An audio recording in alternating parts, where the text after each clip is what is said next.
Havana syndrome is a set of medical signs and symptoms reported by United States and Canadian embassy staff in Cuba dating back to late 2016 as well as subsequently in some other countries, including the United States, Austria, and Germany. In 2017, Donald Trump accused Cuba of perpetrating unspecified attacks causing these symptoms. The U.S.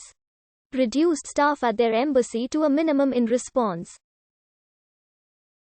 In 2018, U.S. diplomats in China reported problems similar to those reported in Cuba, as did undercover KIA agents working in other countries with partner agencies to counter Russian covert operations. Subsequent studies of the affected diplomats in Cuba, published in the journal JAMA in 2018, found evidence that the diplomats experienced some form of brain injury, but did not determine the cause of the injuries. While there is no expert consensus on the cause of the symptoms, a co-author of the JAMA study considered microwave weapons to be a main suspect for the phenomenon. U.S. National Academies of Sciences, Engineering, and Medicine Expert Committee concluded in December 2020 that microwave energy appears to be the most plausible mechanism in explaining these cases among those that the committee considered, but that each possible cause remains speculative. The U.S. intelligence services have not reached a consensus or formal determination on the cause of the Havana syndrome, but unnamed sources in intelligence and two presidential administrations have expressed suspicions to the press that Russian military intelligence is responsible. In August 2017, reports began surfacing that American and Canadian diplomatic personnel in Cuba had experienced unusual, unexplained health problems dating back to late 2016. The number of American citizens experiencing symptoms was 26 as of June 2018. The health problems typically had a sudden onset.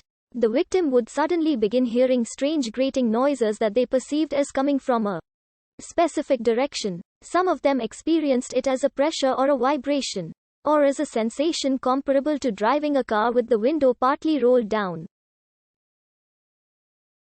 The duration of these noises ranged from 20 seconds to 30 minutes, and always happened while the diplomats were either at home or in hotel rooms. Other people nearby, family members and guests in neighboring rooms, did not report hearing anything. Some U.S. Embassy individuals have experienced lasting health effects, including one unidentified diplomat who is said to now need a hearing aid. The State Department declared that the health problems were either the result of an attack or due to exposure to an unknown device, and declared that they were not blaming the Cuban government, but would not say who was to blame.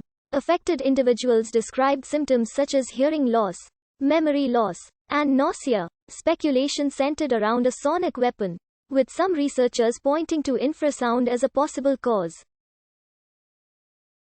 In August 2017, the United States expelled 2 Cuban diplomats in response to the illnesses. In September, the U.S. State Department stated that it was removing non-essential staff from the U.S. Embassy and warned U.S. citizens not to travel to Cuba. In October 2017, U.S. President Donald Trump said that, "I do believe Cuba's responsible.